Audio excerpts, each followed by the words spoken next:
मूल ज्ञान का प्रचार होने जा रहा है। बहुत बड़े भाग होते हैं उन जीवों के जो अपने पूरे जीवन काल में एक बार भी इस मूल ज्ञान को सुन पाते हैं, और उससे भी बड़े भाग होते हैं उन जीवों के जो इस ज्ञान को थोड़ा सा भी समझ पाते हैं। क्योंकि सुनना आसान है, घंटा लोग उनका सुनने चले गए, लेकिन इस ज्ञान को समझना बहुत मुश्किल है। समझना मुश्किल क्यों है? क्योंकि जन्मों जन्मों से जो ज्ञान हमें सुनाया गया है, जो हमें समझाया गया है, चाहे वो किसी भी धर्म में क्यों ना हो, हिंदू धर्म में मंदिर बताए गए, मुसलमान धर्म में मस्जिद बताई गई, सिख धर्म में गुरुद्वारे, ईसाई धर्म में चर्च, हमें पूजा पाठ सिखाया गया, बहुत अच्छी बात है। हिंदू बच्चे मंदिर में जाते हैं, पूजा करते हैं, मुसलमान बच्चे मस्जिद में जाते हैं, नमाज पढ़ते हैं, सिख बच्चे गुरुद्वारे में जाते हैं, गुरुद्वारा साहब पढ़ते हैं, और ईसाई बच्चे चर्च में जाते हैं, प्रेयर करते हैं। बहुत अच्छी बात है, क्योंकि शुरुआत ऐसी होती है। जितने भी बच्चे हैं शुरू में आंगनबाड़ी जाते हैं, LKG UKG करते हैं, धीरे धीरे पहली दूसरी तीसरी चौथी पांचवी कक्षा में आते हैं, धीरे धीरे करते करते 10वीं 12वीं पार करते हैं, फिर कॉलेज में चले जाते हैं, और फिर आगे डॉक्टर इंजीनियर बन जाते हैं। तो ये एक सफर है, शुरुआत यहाँ से की है। अगर सारी उम्र वहीं में रह जाओगे तो ये सफर कभी पूरा होने वाला नहीं है। अगर कोई कहे कि मेरा बच्चा आंगनबाड़ी में, मैंने उसको एडमिशन दिलवा दिया, वो आंगनबाड़ी में ही सारी उम्र रहे, वो कभी आगे नहीं बढ़ सकता। इसी प्रकार मंदिर, मस्जिद, गुरुद्वारे, चर्च, ये हमारे जीवन में भक्ति की शुरुआत है, अंत नहीं है। ये शुरुआत है हमारी, लेकिन अंत कहाँ है? जब तक ये नहीं पता तब तक शुरुआत में करके रह जाएंगे। तो अंत कहाँ है? आज के सत्संग में आपको अंत समझाया जाएगा कि आपको पहुंचना कहाँ है। मंदिर तक तो आ गए, मस्जिद तक भी पहुंच गए, गुरुद्वारे चर्च भी चले गए, लेकिन हमें कहाँ पहुंचना है और आगे कहाँ जाना है, इसका भेद आज के सत्संग में खोलेंगे। ध्यान से एक बात को समझना, क्योंकि तुम्हारे भले की बात है। तो मंदिर जाओ, मस्जिद जाओ, गुरुद्वारे जाओ, चर्च जाओ, अच्छी बात है, और इससे मुझे भी कोई दिक्कत नहीं है। लेकिन जहाँ तुम्हें सच में जाना है वहाँ नहीं पहुँच पाओ तो ये मनुष्य जन्म बर्बाद हो जाएगा। ये मनुष्य जन्म का कुछ उद्देश्य है, उस उद्देश्य को पूरा करना है। उसके बाद मालिक की मौज है, मालिक की दया है। तो आज का सत्संग शुरू करने से पहले परम पिता परमात्मा के नाम की जयकार लगाएंगे और सत्संग शुरू करेंगे। बोलिए परम पिता परमात्मा की, सतगुरु छोड़ कबीर साहिब की, सभी संतों की, सभी भक्तों की, पंडाल में आए सभी भक्तों की, इनके माता पिता की, इनके बाल गोपाल की, इनके गुरुजनों की, आज के आनंद की, इस गांव में बस्ती की, आज के आनंद की, सकल सुबंधी साहिब की सत्ता। तो सबसे पहले हमें ये जानना है कि हमें हमारे इंसान जन्म का मुख्य उद्देश्य क्या है। आप बाहर जाके देखो, गली में आपको कुत्ते बिल्ली, आपको चूहे, कॉकरोच, नाली के कीड़े, बहुत सारे चीज आपको मिल जाएंगे। कबूतर, कौवे, तोते, मोर, बहुत कुछ मिल जाएगा। एक बार दृष्टि डाल के देखो कि उनको कैसा शरीर मिला है। चूहे को कैसा बना दिया गया, कुत्ते को कैसा बना दिया, बिल्ली कैसी बनी हुई है, और अपनी तरफ देखो कि हमें कैसा बनाया गया है। हमें कोई जानवर जैसा शरीर क्यों नहीं दे दिया, हमें बकरा क्यों नहीं बना दिया, हमें मुर्गा क्यों नहीं बना दिया, इंसान बनाया है तो कुछ तो कारण होगा, कोई तो अलग बात होगी हमें, कुछ तो हमारा अलग उद्देश्य होगा जीने का। जैसे जानवर जी रहा है वैसे हम भी जीते चले जा रहे हैं। एक जानवर पैदा होता है, हम भी पैदा हो गए, वो खाता पीता है, हम भी खा पी रहे, वो बच्चे पैदा करता है, हम भी बच्चे पैदा कर देते हैं, वो माता पिता दादा दादी बन जाता है, हम भी माता पिता दादा दादी बन जाते हैं, वो भी मर जाता है, हम भी मर जाते हैं। पूरा जीवन एक जानवर की तरह निकल गया। ना उसको पता नहीं वो दुनिया में क्यों आया और ना हमें पता नहीं हम दुनिया में क्यों आए। हाँ, अपने अपने मन से हमने मंदिर मस्जिद गुरुद्वारा चर्च तो बना दिया, अपना अपना पूजा भी खूब कर डाली, लेकिन फिर भी जीवन का उद्देश्य क्या है नहीं समझ पाए। क्यों नहीं समझ पाए? क्योंकि हमने कभी ग्रंथों को पढ़ा ही नहीं। किसने गीता पढ़ी? हाथ खड़ा करो ना। पूरी गीता किसने पढ़ी? आपने एक भी आदमी खड़ा हुआ। ये गीता बोली क्यों हुई है? वैसे बोलने चले गए।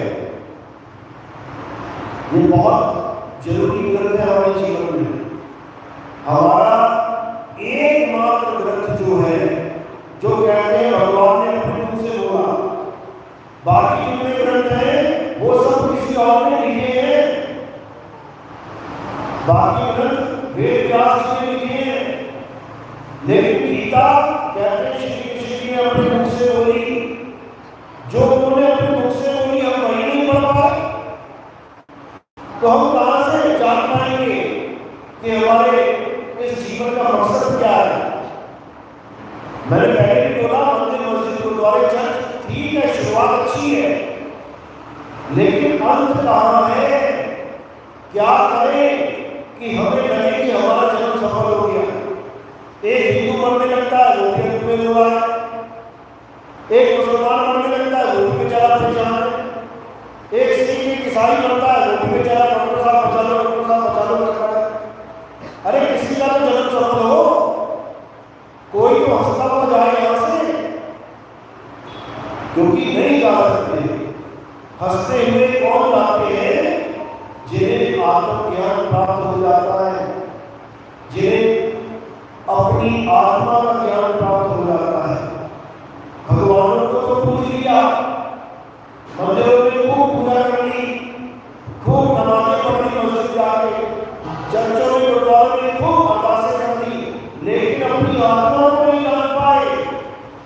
जिसकी वजह से मेरा हाथ हिल रहा है, जिसकी वजह से मैं चल रहा हूँ, जिसकी वजह से हम खा रहे हैं, पी रहे हैं, जिसकी वजह से हमारे माता पिता जीवित हैं, हम जीवित हैं, उस आत्मा को कोई नहीं जान पाया। असल भक्ति वो नहीं जो हम कर रहे हैं, असल भक्ति वो है जो गीता में बताई गई है। असल भक्ति वो नहीं जो वृंदावन जाके राधे राधे कर रहे हैं, असल भक्ति वो है जो कृष्ण जी ने गीता में समझा रखी है। क्या होता है? अध्याय 3 17वां श्लोक, हे अर्जुन, जो अपनी आत्मा में रमण करते हैं, जो अपनी आत्मा में तृप्त हैं, जो अपनी आत्मा में संतुष्ट हैं, उनके लिए कोई धार्मिक कर्म कर्तव्य लाभ ही नहीं होता। ये नहीं बोला गया कि जाओ किसी और की पूजा करो, जाओ किसी और को माथा टेको। क्या करें? जो अपनी आत्मा में रमण करते हैं। ये भी नहीं बोला कि मेरी आत्मा में, कृष्ण जी ने ये भी नहीं बोला कि मेरी पूजा कर, उन्होंने ये भी नहीं बोला कि मेरा नाम जप। क्या कह रहे हैं कि जो लोग अपनी आत्मा में रमण करते हैं, रमण करना मतलब अपनी आत्मा में समा जाना। अभी कहां समाये हुए हैं हम? इस शरीर में, इस शरीर में समाये हुए सारे। शरीर छोड़ने के बाद कहां समाना है? अपनी आत्मा में समाना है, आत्म देह में समाना है। और कौन समाएगा? ये जीव समाएगा, यानी जीव आत्मा परमात्मा में समा जाए, तब तो उसका जन्म सफल हो जाएगा। तो कहां से पाएगी पता है? 84 लाख योगियों में एक आदमी मरा, उसकी जीवात्मा निकली, परमात्मा में ठिकाना नहीं मिला, तो कहां जाएगी? कुत्ते के, बिल्ली के, हाथी के, घोड़े के, सांप, बिच्छू, पता नहीं कौन से योगी में चली जाए। फिर कुत्ता बन के सारी उम्र गलियों में घूमना पड़ेगा, फिर बिच्छू बन के काटोगे लोगों को, सांप बन के डसोगे लोगों को, मच्छर बन के खून चूसोगे लोगों को। इससे अच्छा इससे पहले की शरीर छूट जाए, परमात्मा का घर कहाँ है वो जान लो। और वो कोई दूर नहीं है कि कोई कहे कि बहुत दूर है, कि बहुत दूर जाना पड़ेगा। वो तुम्हारे पास है, तुम्हारे पास ही वो आत्मा है, वो दूर नहीं है। तो कभी साहब समझा रहे वो को कहा ढूंढे बंदे, मैं तो तेरे पास में खोजी होए तुरंत मिल जाऊं, एक पल की तलाश में कहे कभी सुनो भाई साधो, मैं तो हूँ विश्वास में। कहते हैं वो को कहा ढूंढे बंदे, मैं तो तेरे पास हूँ।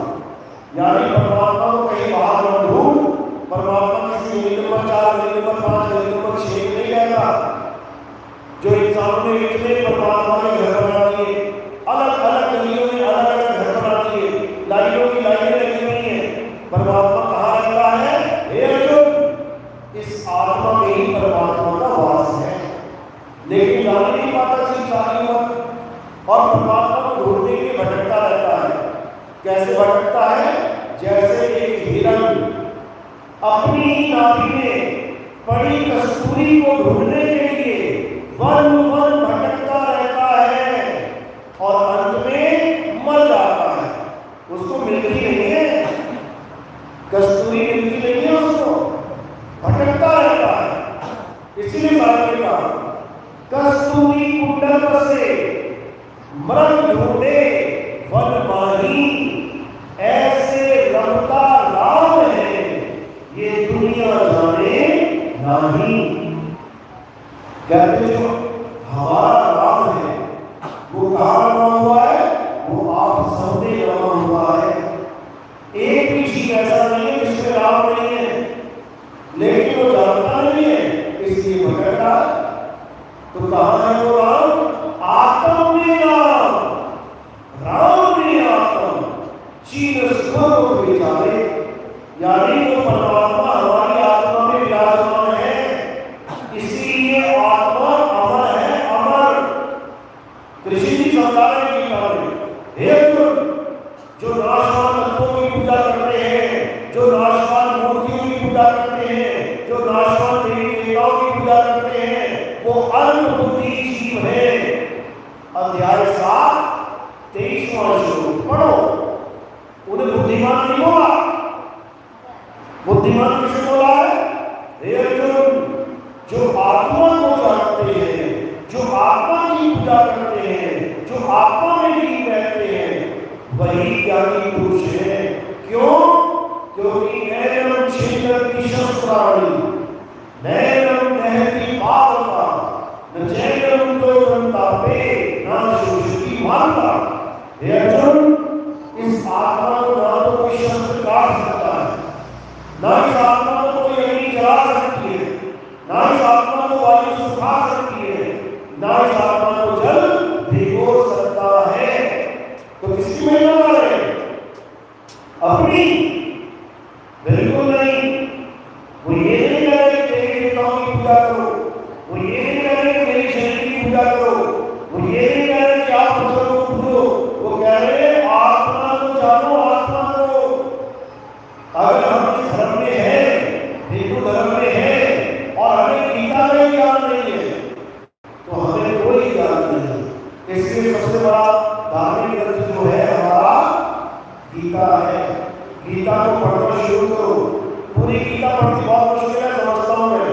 केवल आपने 2 और 3 और 4 बस 3 अध्याय पढ़ने। अगर ये 3 अध्याय आपने पूरे जीवन में भी पढ़ लिए अच्छे से समझ के, तो आपका जीवन सफल हो जाएगा। कैसे? आपको वो ज्ञान मिल जाएगा जो अर्जुन को ज्ञान मिला था, जो बड़े बड़े संत महात्मा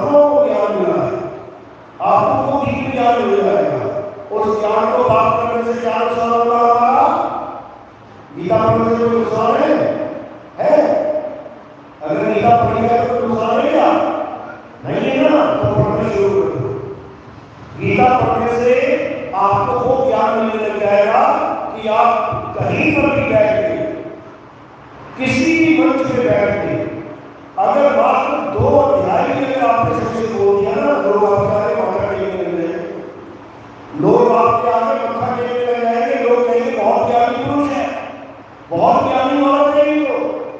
क्यों?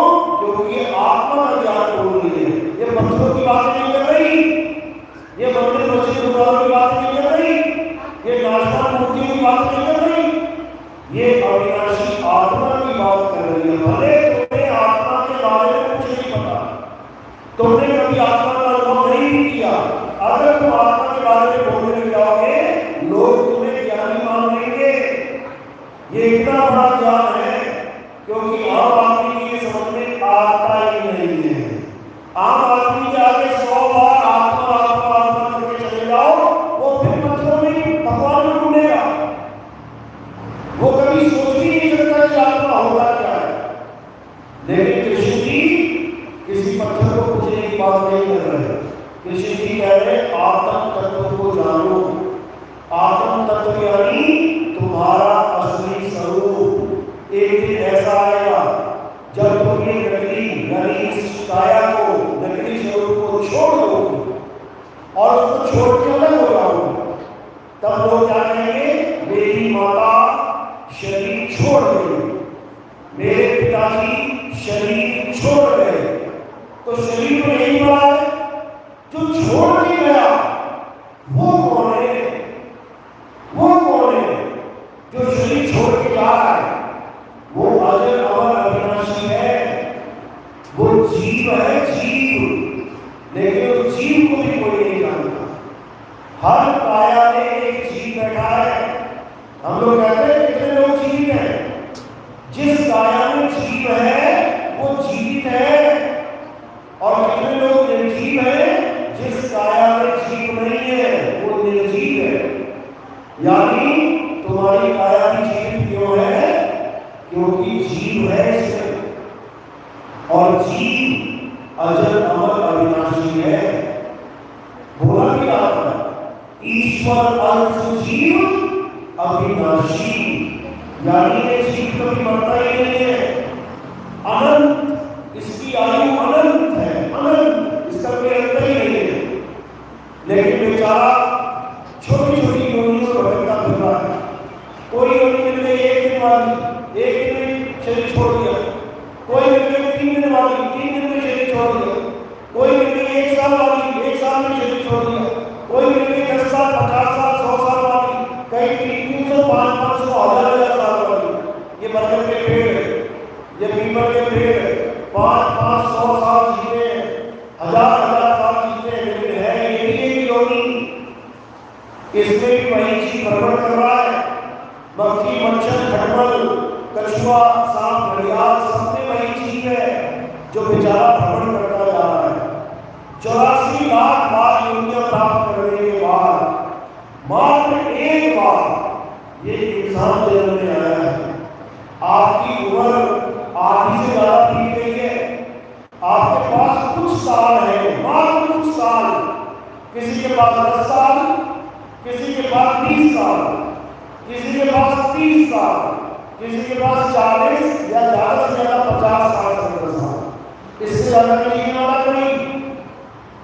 कि तुम सोचो कि 100 पार कर जाओ, देख लो निकल के गली में जितने भी मरे एक बार किसी चेक कर लेना, कितने साल के मरे, कोई 40 में मर गया, कोई 55 में मर गया, कोई 50 में मर गया, कोई 60 में मर गया, कोई 70-80 पहुंच रहा है।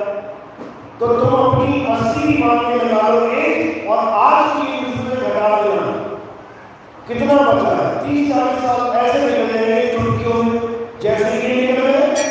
अभी 40-50 साल की उम्र है, ऐसे निकलेगी चुटकियों में, और वो भी निकल जाएगी। तो हमें क्या करना है? जितने साल बचे हैं हमें गीता का अध्ययन करना है, हमें गीता पढ़नी है अच्छे से, और उसमें जो जो बोला गया है उसको अपने जीवन में अप्लाई करना। मैं कहता हूँ यही जगह सफल हो जाएगा तुम्हारा, लेकिन हमें कोई फिक्र नहीं है। क्यों? एक ही दिमाग में बात है, मौत आएगी तो देखी जाएगी, फिर क्या देखोगे? फिर क्या देखोगे? किसी ने कहा जंगल में मर जाओ, शेर है। आपने कहा जंगल पार करके मेरा घर जाना तो पड़ेगा, तो क्या सोचा, अरे आएगा तो लेकर आएगा, और तुम चले गए बिना इंतजाम के। और जब शेर सामने आ गया तो क्या करोगे? मरोगे। अब तुम्हें किसी बुद्धिमान ने कहा भैया जंगल में शेर है, मर जा। आपने कहा जाना तो पड़ेगा, तो उसने कहा एक काम कर, बंदूक ले जा, बंदूक ले जा साथ में, और जब शेर आया तो गोली मार दी उसको। वो आदमी बंदूक लेके चला गया साथ में। शेर आया, उसने गोली मार दी और अपना आराम से घर पहुंच गया। दोनों आदमी, दोनों ही गुरु, यानी उन दोनों को बताने वाला मिला, लेकिन एक ने उसकी बात को मान लिया और एक ने उसकी बात को नहीं मानी। तो जो नहीं मानेगा वो पक्का मानेगा, और जो मान लेगा वो पक्का करेगा, वो कर जाएगा। क्योंकि मौत तो आनी ही है, जंगल में जाना ही है, शेर का सामना होना ही है। जब मौत आती है तो लोग भागे भागे घूमते हैं। कोई हॉस्पिटल में चक्कर लगा रहा है, कोई कह रहा है तो बाबा के पास चला जाओ, पानी पिलाकर जवानी ठीक हो जाएगी। वहां भागे हुए सारे लाखों लोग पानी पीने जा रहे हैं। कोई कह रहा है बाबा ताकि मार देता है, जवानी ठीक हो जाती है, उधर भागे हुए सारे। कोई कह रहा है बाबा के पास चला जाओ, मंत्र मारता है, फूंक मारता है, ठीक हो जाता है, वहां भागे हुए सारे। यानी हर इंसान मरने से बचना चाहता है, लेकिन ये तरीका नहीं है मरने से बचने का। वो बाबा कब तक बचाएगा तुम्हें? आज ताकि मार दिया, आज 2-4 साल बच गए, उसके बाद मरोगे नहीं क्या? आज किसी ने जल पिला दिया, आज किसी ने कुछ खिला दिया, तो मरोगे नहीं क्या? मरना पड़ेगा। अब इस मरने से बचने का क्या तरीका है? वो तुम्हारे पास है, वो जड़ी बूटी तुम्हारे पास है, लेकिन तुम्हें उसका पता ही नहीं है। गीता में यही समझाया जा रहा है कि हे अर्जुन, इससे पहले की मौत आ जाए क्या कर? अपनी आत्मा को जान ले। जैसे ही हम अपनी आत्मा को जानेंगे तो हम क्या हो जाएंगे? हम आत्मा ही हो जाएंगे। समझ लो, अगर हम अपने आप को शरीर मानेंगे, मैं आदमी, मैं औरत, मैं बच्चा, मैं बूढ़ा, मैं जवान, तो पक्का मरोगे। क्यों? क्योंकि आदमी भी मरेगा, औरत भी मरेगी, बच्चा भी मरेगा, बूढ़ा भी मरेगा और जवान भी मरेगा। तो जब तक तुम अपने आप को आदमी, औरत, बच्चा, बूढ़ा, जवान मान रहे हो, मरोगे। तो क्या करना है? अब अपने आप को आत्मा करके जानना है। हम आत्मा है, हमने शरीर धारण किया है। जैसे ये माला धारण की है, ये कपड़े धारण किए, इस माला को भी उतारा जा सकता है, कपड़ों को भी उतारा जा सकता है। कपड़ों को उतारने वाला, माला को उतारने वाला कोई और है, वो कपड़ा और माला नहीं है। इसी प्रकार शरीर को धारण करने वाला कोई और है, शरीर नहीं है। शरीर तो उतार ही जाएंगे आपको, तो कौन धारण करके बैठा है शरीर को? हे अर्जुन, ये आत्मा है जो शरीर को धारण करता है, और ये आत्मा ही है जो शरीरों को उतार देता है। शरीरों की तो मृत्यु होती है, लेकिन आत्मा की मृत्यु कभी नहीं होती। तो जो अपने इस जीवन काल में अपने आप को आत्मा करके जान लेते हैं, वो कब मर जाएंगे? आपका कब मर जाती है? 100 साल बाद, 200, 600, 1000, लाख, करोड़, अरब, तुम गिनती भूल जाओगे, तुम गिनती गिनते बन जाओगे। ये अक्षर खत्म हो जाएंगे, दुनिया खत्म हो जाएगी, पूरी धरती में 0 0 0 लिखोगे, आत्मा नहीं बनती। ब्रह्मा विष्णु महेश सामने खड़े हो जाए, सारे देवता खड़े हो जाए, सारे ऋषि मुनि खड़े हो जाए, सारे पीर खड़े हो जाए, सारी दुनिया के सब महात्मा खड़े हो जाए और श्राप दे दे कि आत्मा तेरा नाश हो जाए, बन जाएगी क्या? तब भी नहीं होगी। ये ऐसी चीज है, आत्मा का कभी नाश नहीं होता। आत्मा अजर अमर अविनाशी है, समझ लो। उसी आत्मा का ज्ञान जब आपको हो जाएगा, और कहां जाना पड़ेगा? आत्मा को ढूंढने के लिए। तुम घर में बैठी हो तो तुम्हारी आत्मा कहाँ है? मंदिर में या मस्जिद में या गुरुद्वारे या चर्च में? जहां तुम बैठी हो आत्मा वही है, समझ लो। घर में 10 लीटर दूध पाए तो घी का होते उसी में है, दूध नहीं घी है। लेकिन तुम अपना दूध छोड़ के तुम गलियों में बड़े बड़े घी लेने देंगे। जहां तेल है वही तेल है, समझा रहे कबीर साहब? ज्यों तिल माही तेल है और ज्यों चकमक में आग, तेरा साई तुझ में है, जाग सके तो जाग, तेरा साई तुझ में है। यानी कहीं बाहर जाने की जरूरत नहीं है, तुम्हें तुम्हारे घर बैठे मुक्ति मिलेगी, तुम्हें तुम्हारे घर बैठे अमरता मिलेगी। अमर हो जाओगे तुम कब? जब अपने आप को जान लोगे। यही गीता में समझाया जा रहा है, यही श्री गुरु ग्रंथ साहब में समझाया जा रहा है, यही कुरान में समझाया जा रहा है, यही बाइबल में समझाया जा रहा है, यही बाबा रामदेव की वाणी में समझाया जा रहा है।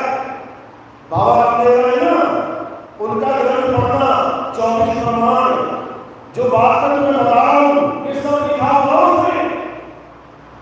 उसमें लिखा हुआ है कि कलयुग में सतयुग आएगा।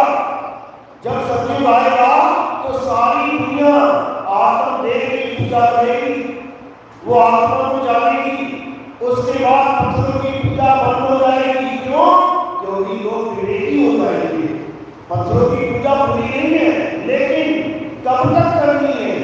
जब तक तुम्हें आत्मा का ज्ञान देने वाला गुरु नहीं मिलेगा, तब तक। LKG UKG बुरी नहीं है। कब तक? जब तक तुम्हें आगे का ज्ञान देने वाला गुरु नहीं मिल गया, तब तक तुम पढ़ो। लेकिन जब आगे का ज्ञान देने वाला गुरु मिल गया तो उसको छोड़ के आगे बढ़ जाना है, तभी तो तरक्की होगी। तो बाबा रामदेव की वाणी में आपको आत्मा का पूरा जिक्र मिलेगा कि आत्म तत्व कहते किसे हैं, ये प्राप्त कैसे होता है।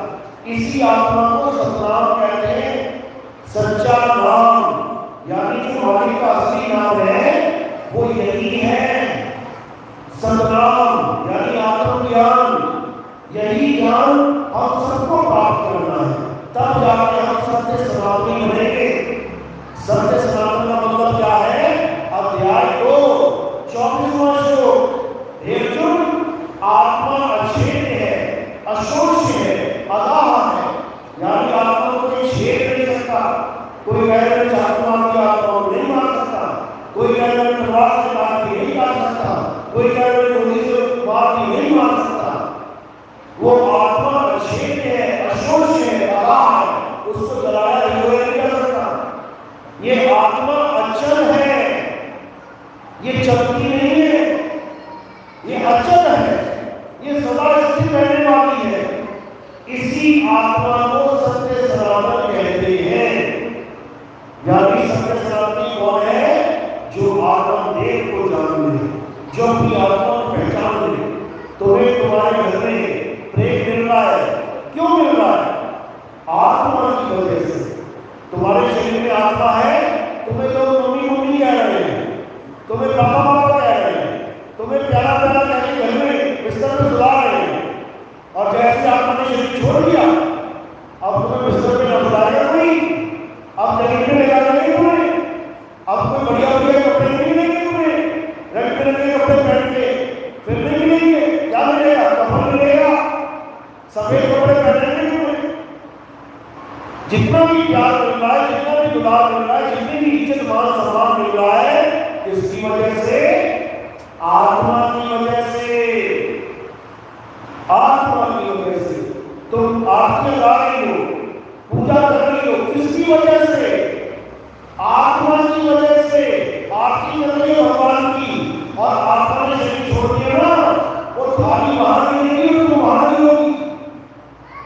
समझो, अगर तुम पूजा कर पा रही हो आत्मा की वजह से, तुम मार्केट जा रही हो आत्मा की वजह से, मुसलमान नमाज पढ़ रहा है आत्मा की वजह से, सिख भाई गुरुद्वारे जा रहा है आत्मा की वजह से, ईसाई भाई चर्च जा रहा है आत्मा की वजह से, ये सारी दुकानें मकान ये सब बन रहे हैं आत्मा की वजह से, ये मंदिर मस्जिद गुरुद्वारे बन रहे हैं आत्मा की वजह से। किसने बनाए ये मंदिर, किसने बनाया गुरुद्वारे? आत्मा ने। मुर्दा नहीं बना सकता इसको। किसने बनाई ये मंत्र, किसने बनाई भाषाएं, किसने बनाई अक्षर? आत्मा ने। किसने लिखी ग्रंथ? आत्मा ने। हर काम आत्मा के द्वारा होता है, लेकिन हम आत्मा को ही नहीं जानते, बस यही अज्ञान है। यानी अगर तुम्हें एक ज्ञान हो जाए, केवल एक ज्ञान, कौन सा ज्ञान? आत्म ज्ञान, तो समझो तुम्हारा इंसान जन्म सफल हो गया। भले तुम एक भी दिन मंदिर न जाओ पूरे जीवन में, तब भी तुम सबसे बड़ी ज्ञानी कहलाओगी। भले मुसलमान एक भी दिन न जाए मस्जिद में, सबसे बड़ा ज्ञानी कहलाएगा। भले से ईसाई एक भी न जाए अपने धार्मिक स्थल में, सबसे बड़ा ज्ञानी कहलाएगा जब आत्म ज्ञान हो जाएगा। इसलिए कबीर साहब ने कहा, जल में नींद प्यासी मोहे देखत आए हासी, आत्म ज्ञान बिना नर भटके, कभी काबा कभी काशी। यानी परमात्मा को अपने पास रख के उसे ढूंढने के लिए गए इंसान, कभी जंगलों में जा रहा है भगवान को ढूंढने के लिए, और भगवान कहाँ है? तेरे पास में। जंगलों में जा रहा है, कोई शेर मिल गया, चीता मिल गया, पकड़ के खा गया, बेचारा गया था भगवान ढूंढने और मौत का सामना हो गया। कोई पर्वतों में जा रहा है ढूंढने, केदारनाथ में गए थे लोग माथा टेकने, पानी आ गया, जंगला आ गया, हजारों लोग मर गए। क्यों मर गए? क्योंकि भगवान को ढूंढने के लिए और जा रहे हैं। भगवान तुम्हारे पास है, लेकिन तुम जा रहे हो कहीं और। अभी देखो कांवड़ यात्रा में कितने भाई गए, अखबारें देखो पढ़ के, 4 वहां मर गए, 8 वहां मर गए, 10 वहां मर गए। उनके घर वालों से पूछो जाके कैसा लग रहा है तुम्हें, वो बताएंगे हमारे घर का इकलौता चिराग मारा गया। क्यों? क्योंकि भगवान को ढूंढने जा रहा है, और भगवान का घर में। अभी कुंभ मेला लगा था 144 साल बाद, सब कुछ ठीक ठाक चल रहा था। उसके बाद ऐसी भगदड़ मची, हजारों लोग मर गए वहां पे। क्यों? क्योंकि भगवान को ढूंढने जा रहे हैं वहां पे, और भगवान कहाँ है? तुम्हारे घर में विराजमान है, तुम्हारे घर में विराजमान है, बस तुम्हें कोई बताने वाला नहीं होगा। ऐसी बहू ले आए तुम अपने घर जिसको दूध में से घी निकालना नहीं आता, वो दूध ही पिला नहीं डालती, वो घी नहीं डाल सकती। समझो, वस्तु उसके पास है, दूध उसके पास है, उसको दूध से दही बनाना नहीं आता, दही से मक्खन निकालना नहीं आता, मक्खन से घी निकालना नहीं आएगा, तो तुम कब चूड़ी रोटी खाओगे? कभी नहीं खा सकते।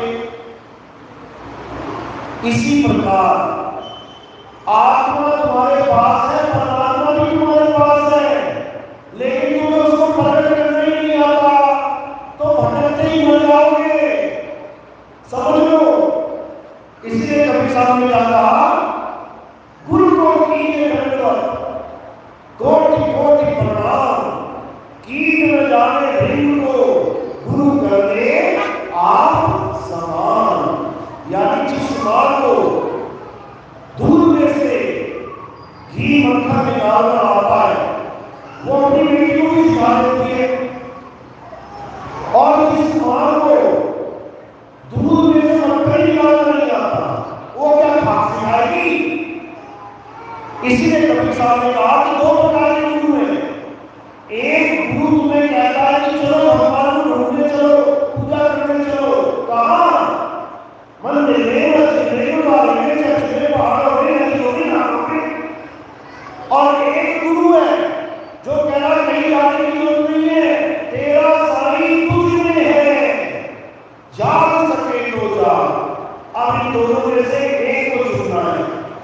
एक तुम्हें गलियों में घुमा रहा है उस हिरण की तरह जिसकी नाभि में कस्तूरी है और उसको ढूंढने के लिए भर भर भटकता जा रहा है, पक्का मारेगा पक्का।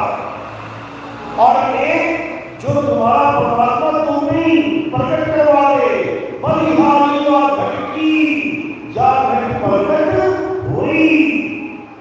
बलिहार जाते हैं जिसके घर में परमात्मा विराजमान हो जाए यानी प्रकट हो जाए। तुम माचिस की डिब्बी जेब में रख के आग को ढूंढने जा रहे हो और आग कहां पे है? तुम्हारी जेब में। माचिस की डिब्बी जेब में है और तुम आग को ढूंढने जा रहे हो। केदारनाथ बद्रीनाथ और पता नहीं कौन से जगह, वो तुम्हारी जेब में है लेकिन तुम्हें जलानी नहीं आती तो प्रकट नहीं होगी। और अगर जाकर सीख गए यही प्रकट हो जाएगी। यही समझाया गया। भोले शंकर को देखो कैसे भक्ति कर रहे हैं, क्या इधर को जा रहे हो? एक जगह आसन लगा के बैठे हुए। क्यों? क्योंकि वही प्रकट होगा जिसकी वो भक्ति कर रहे हो, वही घर में ही प्रकट होगा। वो तुम्हें संकेत दे रहे हैं, जैसे मैं बैठा हूं वैसे बैठ जा। यही प्रकट होगा भगवान, कहीं जाने की जरूरत नहीं है। लेकिन किसी को समझ नहीं आ, विष्णु की कमर का फूल लेके शेषनाग की शैया पे बैठे आगे बढ़ते हैं। वो क्या कर रहे हैं? वो भी भक्ति कर रहे हैं और हमें बता रहे हैं कि लेके लेके भक्ति हो सकती है, केवल बैठ के नहीं कि भोले शंकर की तरह बैठा तभी भक्ति होगी। जिसको लगवा मार गया वो तो बेचारा विष्णु में मरा है, वो कैसे भोले शंकर की तरह बैठेगा? तो विष्णु ने लेके दिखा दिया कि बेटा लेके नहीं करते, समझो। लेकिन लोग नहीं समझ पा रहे हैं। वो सोच रहे हैं जब तक हम कष्ट नहीं देंगे शरीर को तब तक भगवान नहीं देगा। नंगे पैर जा रहे हैं, लेट लेट के जा रहे हैं। बताओ, अगर तुम्हें कष्ट हुआ तो याद रखो तुमसे ज्यादा कष्ट भगवान को होगा। माँ का एक बच्चा है बहुत प्यारा, अगर बच्चे के हाथ में चोट लग गई, बच्चे के पैर में चोट लग गई, बच्चे की पीठ में चेहरे में चोट लग गई, तो जितनी चोट उसको लगी है ना उससे ज्यादा बात तो होगा। अगर हमने अपने आप को कष्ट दिया तो सबसे ज्यादा तो परमात्मा को होता है कि बता मेरे लिए क्या क्या कर रहा है और मैं इसी में बैठा हूं, ढूंढ नहीं रहा है, भाग रहा है। तो कह रहे लोगों कहां ढूंढे बंदे, मैं तो तेरे पास में। ये भजन है कबीर साहब का, आपने YouTube में ये सुनना है, दिन में 10-10 बार सुनना है, क्योंकि जिन भजनों को सुन सुनोगे आपकी भक्ति पत्थरों में दृढ़ होगी है। ऐसे भजन सुनोगे तो आपकी भक्ति आत्मा में दृढ़ हो जाएगी।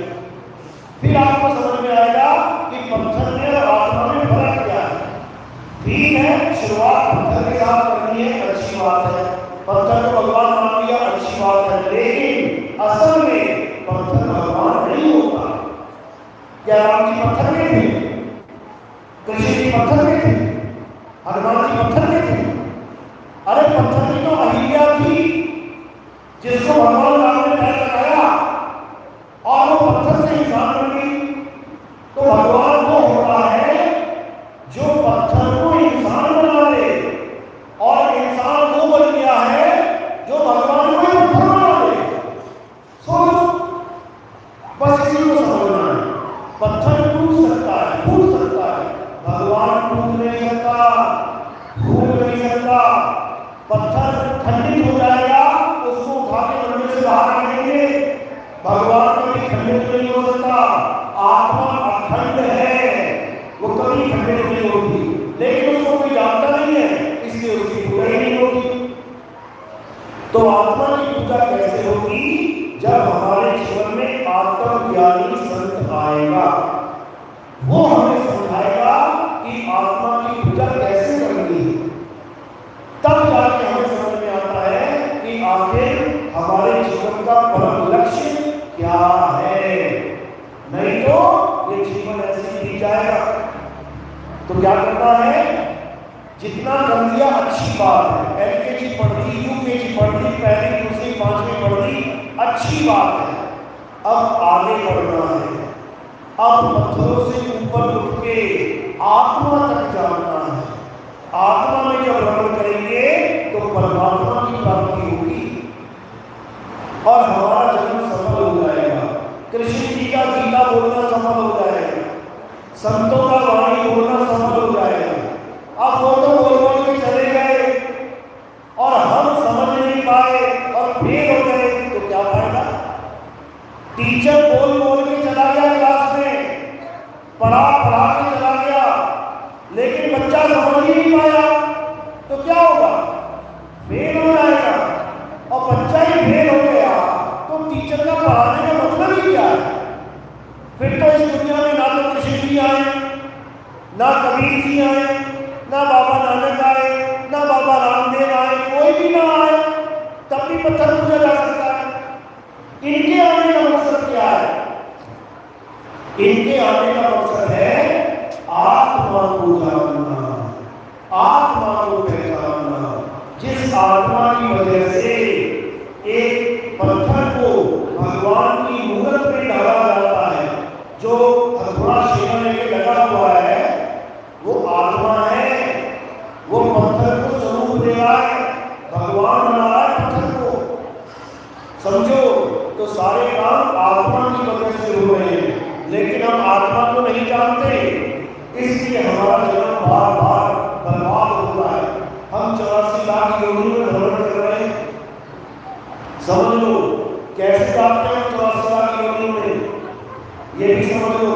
कोई ये ना सोचे कि मैं औरत हूँ, मरने के बाद फिर औरत बन जाऊंगी, या मैं आदमी हूँ, मरने के बाद फिर आदमी बन जाऊंगा। कभी नहीं हो सकता ऐसा। मरने के बाद तुम्हें नाना प्रकार की योनियां मिलेंगी, चूहा, बिल्ली, हाथी, घोड़ा, कौवा, सांप, बिच्छू, पता नहीं क्या क्या बनना पड़ेगा तुम्हें। वो भी बनेगा, खेल चाहे कौन बन सकता है। एक दुनिया के 4 बच्चे, 5 बच्चे, 6 बच्चे नहीं हुए, किसने रोक दिया उसको कुत्ता बनने से? बनेगा वो जीव, कुत्ता बनने घूमेगा। ऐसे ही हम और तुम नहीं रोक सकते। हम लोग कैसे मिलती है अगली योनि? समझ लो, जब हम शरीर त्याग करते हैं, जब हम शरीर छोड़ते हैं तो क्या होता है?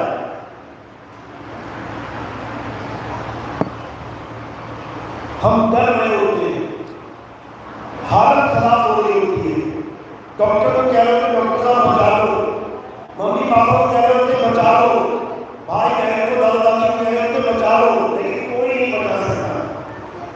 उस अंत समय में अगर तुम्हारा ध्यान किसी कुत्ते में चला गया, यानी तुम्हें कुत्ता दिखाई दे गया, या किसी ने गाय पाली है उसको गाय याद आ गई, या किसी ने बकरी पाली है उसको बकरी याद आ गई, या कोई रोटियां खाता है उसको मुर्गा याद आ गया, तो तुम्हारा जन्म उसी में हो जाएगा, तुम सीधे उसी में चले जाओगे। कैसे? एक जड़ भरत नाम का ऋषि था, क्या नाम था उसका? जड़ भरत। सारी उम्र भगवान को याद करता रहा, घर बार छोड़ दिया, जंगल में जाकर आश्रम बना लिया। सारी उम्र गीता वेद पुराण भागवत, गीता वेद पुराण भागवत, सारी उम्र हरे राम हरे विष्णु, सारी उम्र भगवानों के नाम जपता रहा, पूजा पाठ करता रहा, तपस्या करता रहा, बूढ़ा हो गया। उसके बाद उसके आश्रम में छोटा सा हिरण का बच्चा आ गया। किसने सुनी आ गया? सुनी किसने? एक दो बस। जब आश्रम में बच्चा आ गया छोटा सा हिरण का, तो उसने क्या किया? उसने उस बच्चे को मार दिया। अच्छा किया कि बुरा किया? बेचारा हिरण का बच्चा छोटा सा आ गया, उसको मार दिया। कोई जानवर ना मारे उसको, ना कोई खा जाए, उसकी रक्षा करने के लिए पाल लिया। अच्छा किया, अच्छा किया, पाल लिया उसको। अब खूब उसको घास खिलाए, पानी पिलाए, खूब प्यार करे, जीव से प्यार कर रहा है, भगवान का जीव है, प्यार कर रहा है। अच्छा कर रहा है, बुरा कर रहा है? अच्छा कर रहा है, खूब प्यार कर रहा है, खूब प्यार कर रहा है। उसके बाद क्या हुआ? एक दिन भक्ति कर रहा था, ध्यान लगा के बैठा था, नाम जप रहा था, एकदम मृत्यु का समय आ गया। पता लग गया कि मृत्यु आ गई, जाने का समय हो गया। अब क्या करने लगा वो? उस हिरण के बच्चे सवाल करने लगा कि मेरे बाद उस हिरण के बच्चे का क्या होगा, कहीं शेर ना खा जाए, कहीं भालू ना खा जाए, कहीं चीते ना पकड़ ले। अच्छा सोच रहा है कि बुरा सोच रहा है? अच्छा सोच रहा है, किसी जीव की भलाई सोच रहा है, लेकिन उसका फल क्या मिला? उसको 84 लाख लोगों में जाना पड़ गया, उसको हिरण का बच्चा बनना पड़ गया। यानी सारी उम्र की भगवान की भक्ति एक तरफ रह गई, सारी उम्र का पूजा पाठ एक तरफ रह गया, सारी उम्र का हवन यज्ञ एक तरफ रह गया, और एक हिरण का बच्चा भारी पड़ गया उसके ऊपर। कारण क्या था? कारण था अंत समय। अगर तुम्हारा अंत समय सही नहीं गया तो समझ लो तुम्हारा जीवन सही नहीं गया। इसलिए कहते हैं अंत भला तो सब भला। अब अंत भला हो कैसे?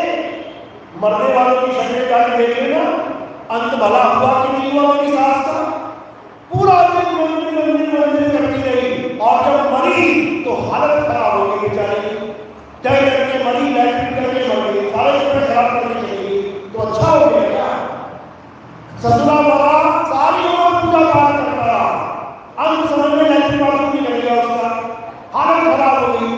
अच्छा हुआ क्या? अंत नहीं अच्छा हुआ, यानी सारा जीवन बर्बाद हो गया उसका। तो अंत अच्छा कैसे होता है? कबीर साहब समझा रहे हैं, जिस मरने से जग गए मेरे मन आनंद, और मरने पर ही पाएंगे पूर्ण परमानंद। कहते जब मौत आएगी और जो आत्मज्ञानी होगा वो अपने आनंद में शरीर छोड़ रहा होगा, तब तुम्हें समझ में आएगा कि उसका जन्म सफल हुआ कि नहीं हुआ। और अगर कोई रोता धोता दिलाता चीखता चिल्लाता अपना शरीर छोड़ रहा है और हालत खराब हो रही है, तो समझ लो जन्म बर्बाद हो गया उसका, कुछ नहीं हो सकता उसका, नाना प्रकार की योनियों में जाना पड़ेगा। तो क्या करना है? अपने अंत को संभालना है। कोई माँ, कोई बहन, कोई भाई बाप किसी के काम नहीं आएगा। कौन काम आएगा? अंत समय में केवल आत्मज्ञान काम आएगा, आत्मज्ञान। इसलिए कृष्ण जी बार बार समझा रहे हैं, हे अर्जुन, जो अपनी आत्मा में रमण करते हैं, तो जब अंत आएगा तो क्या करना है? अपनी आत्मा में रमण करना है। और जब आत्मा ही नहीं पता क्या होती है तो रमण खा करोगे। इसलिए जितना जीवन बचाए शेष केवल आत्मा को ढूंढने में लगा देना, नहीं तो बर्बाद हो जाओगे। ये करोड़पति, अरबपति, खरबपति बाद में बनने रह जाना। पहले इस जन्म को सफल करना है। करोड़पति बनने के बाद कुत्ते की मौत मर जाओ तो क्या मिल गया? करोड़पति बनने के बाद 1000 करोड़ों का बंगले बना के उसके बाद कुत्ता बन के गली में नाली में पानी पी के फिरो तो क्या मिल गया? अरबों खरबों कमाने के बाद सुअर बन के नाली में भूख खाते फिरो तो क्या मिल गया? कुछ नहीं मिला। इसलिए भले गरीब रहना लेकिन आत्मज्ञानी बन जाना। सुदामा गरीब से भी गरीब था, तब भी भगवान ने चरण धोके दिए उसने, वो कोई अमीर नहीं था। समझो, जितने संत महात्मा हुए हैं, रविदास जी महाराज, तुलसी साहेब, कबीर साहब और अन्य संत, ये कोई करोड़पति नहीं थे कि सोचे कि करोड़पति नहीं हुआ तो मेरा जन्म सफल नहीं हुआ। गरीब हो ना हो कोई बात नहीं, नमक के साथ रोटी मिल रही है कोई बात नहीं, लेकिन आत्मा का ज्ञान नहीं मिला तो बहुत गलत बात है। इसलिए अब क्या करना है? अब आत्मज्ञानी बनना है और अपने जीवन को सफल करना है। बोलिए परमात्मा की सदा ही जय हो। किस किस को मेरी बात समझ में आई? हाथ खड़ा करो। पिछली बार भी खूब हाथ खड़े किए थे। चलो अच्छी बात है, समझ में आनी चाहिए, क्योंकि समझोगे नहीं तो जन्म बर्बाद हो जाएगा। तो आप सबके पास मोबाइल है, ऐसा कोई नहीं होगा जिसके पास मोबाइल नहीं है। अब मोबाइल में आपने क्या टाइप करना है? आपने बोलना है, लिखना है नितिन दास के